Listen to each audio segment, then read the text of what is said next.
Mark chapter 2 verse 23 reveals a profound moment in the life and ministry of Jesus Christ, one that challenges the rigid and legalistic interpretations of the Sabbath held by the Pharisees. As Jesus and his disciples passed through the grain fields on the Sabbath, the disciples began to pluck heads of grain. This simple act sparked outrage among the Pharisees, who were quick to accuse Jesus and his followers of violating the sacred Sabbath law. What was the real issue here? The Pharisees, blinded by their legalism, had lost sight of the purpose of the Sabbath. They had turned it into a burdensome ritual, an opportunity to exert their self-righteousness. Yet the Sabbath was instituted by God as a gift to man, a day of rest and reflection, as shown in Exodus chapter 20, verse 8 through 11. The Pharisees had turned this day of rest into a day of oppressive rule, failing to understand that the Sabbath was made for man and not man for the Sabbath. Mark chapter 2, verse 27. Jesus, the Lord of the Sabbath, exposes the Pharisees' hypocrisy. He reminds them of the story of David, who, when in need, ate the showbread from the house of God, something that was not lawful to eat, except for the priests. 1 Samuel chapter 21, verses 1 through 6. The Pharisees, experts in the law, knew this story well, yet they failed to grasp its significance. Jesus is not just drawing a parallel, he is asserting his authority over the Sabbath. He is demonstrating that human need takes precedence over ritualistic observance.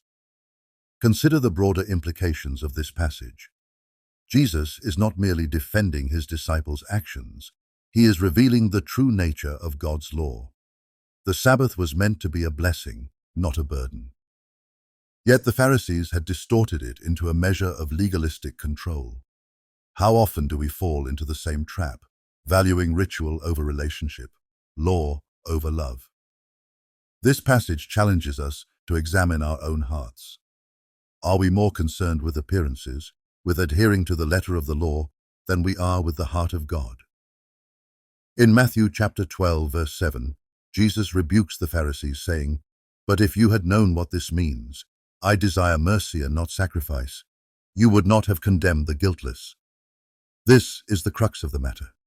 Mercy, not sacrifice, is the true reflection of God's heart. The Sabbath, and indeed all of God's commands, are given for our good, to lead us into deeper fellowship with Him, not to burden us with impossible standards. Furthermore, this passage is a powerful reminder of who Jesus is. He is the Lord of the Sabbath, the one who has the authority to interpret and fulfill the law. In Matthew chapter 5, verse 17, Jesus declares, "Do not think that I came to destroy the law or the prophets. I did not come to destroy, but to fulfill." Jesus perfectly fulfills the law, and in doing so, he reveals its true purpose, to point us to him.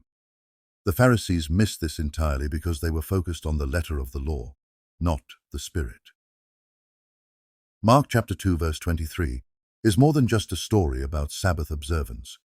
It is a call to recognize the authority of Jesus Christ. It is a challenge to abandon legalism and embrace the freedom that comes from following the Lord of the Sabbath. This passage should stir within us a deep curiosity and conviction. Have we allowed legalism to blind us to the true purpose of God's commands? Have we missed the heart of the law, which is love for God and love for others? Matthew chapter 22, verses 37 through 40. As we meditate on this passage, let us remember that Jesus came to set us free from the bondage of legalism. He calls us into a relationship with him, where we find true rest for our souls. Matthew chapter 11, verse 28 through 30. The Sabbath was made for man, not man for the Sabbath. Jesus is our Sabbath rest, and in him we find the fulfillment of all God's promises.